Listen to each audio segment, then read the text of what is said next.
साहब भी हमारे साथ ट्रांसमिशन में मौजूद है। अब्दुल्ला ज़की साहब, आप क्या समझते हैं इस बजट में लेकर टैक्स के हवाले से बात की, टैक्स कलेक्शन के अहदाफ हमें बता रहे थे कि अनवर काशिम मुमताज़ साहब के किस तरीके से पूरे किए जाने चाहिए। कौन सी इस तरीके की हुकूमत के पास जादू की छड़ी होगी जिससे इस साल जो हम टैक्स अहदाफ रखें वो पूरा कर सकें? बिस्मिल्लाहिर्रहमानिर्रहीम, थैंक यू जी। ये देखिए, इस दफ़ा जो बजट पेश हो रहा है तकरीबन 17.6 ट्रिलियन का बजट है। और देखिए, इंडिकेटर्स इस वक्त बहुत अच्छे हैं। जो रिसेंटली अभी पाकिस्तान और इंडिया का मामला हुआ उसकी वजह से सूरत हाल काफ़ी बेहतर लग रही है। मगर टैक्स नेट को बढ़ाने की जब बात होती है तो जो हैरेसमेंट है वो मेरे ख्याल में एफबीआर की तरफ से वो उसको एक टैक्स फ्रेंडली करना पड़ेगा।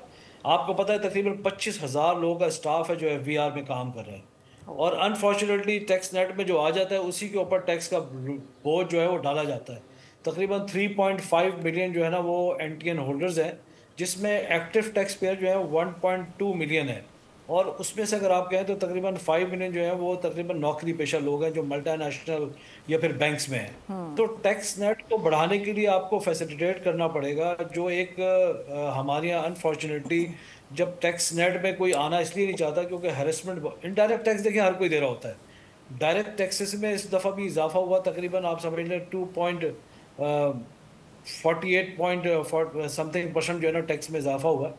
मगर लोग जो है यहाँ पर टैक्स जो है ना खुशी से देना नहीं चाहते, वो चाहते हैं आसानियाँ रहें। राइट।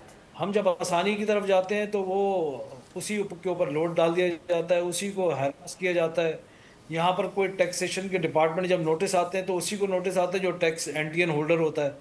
जो एनटीएन होल्डर नहीं है वो इस वक्त जो है इनडायरेक्ट टैक्स ज़रूर दे रहे हैं, मगर वो कहता है भाई मैं खुश हूँ, मेरे पास ना नोटिस आते हैं, ना मेरी हाजिरियाँ होती है, ना मुझे हरास किया जाता है। सही। तो पहले तो आप अपना सिस्टम सही करें। एफबीआर को चाहिए पहले सिस्टम सही करें कि लोग यहाँ पर जिस तरह दूसरे ममालिक में लोग टैक्स नेट में आते हुए खुश होते हैं कि वहाँ पर उनको मुख्तलिफ एग्जाम्पशंस मिल रही होंगी। यहाँ पर देखिए एक्सपोर्टर को भी फैसिलिटेट नहीं किया जा रहा। हम इस वक्त टारगेट ये होना चाहिए कि इंडस्ट्रियलाइजेशन किस तरह हो सही और हमारी एक्सपोर्ट किस तरह बढ़े। एंड में आके हम 25 बिलियन या 30 बिलियन पर रुक जाते हैं। अगर हम दूसरे ममालिक देखें, अपने पड़ोसी ममालिक, जो बांग्लादेश है वो 55-60 बिलियन पे है और सही। बहुत सारे यार्न हमसे लेता है और फिर फैब्रिक बना के उसको वैल्यू एडेड करके बेचता है। तो सही। हम जो है इस पे जी प्लीज, यस प्लीज।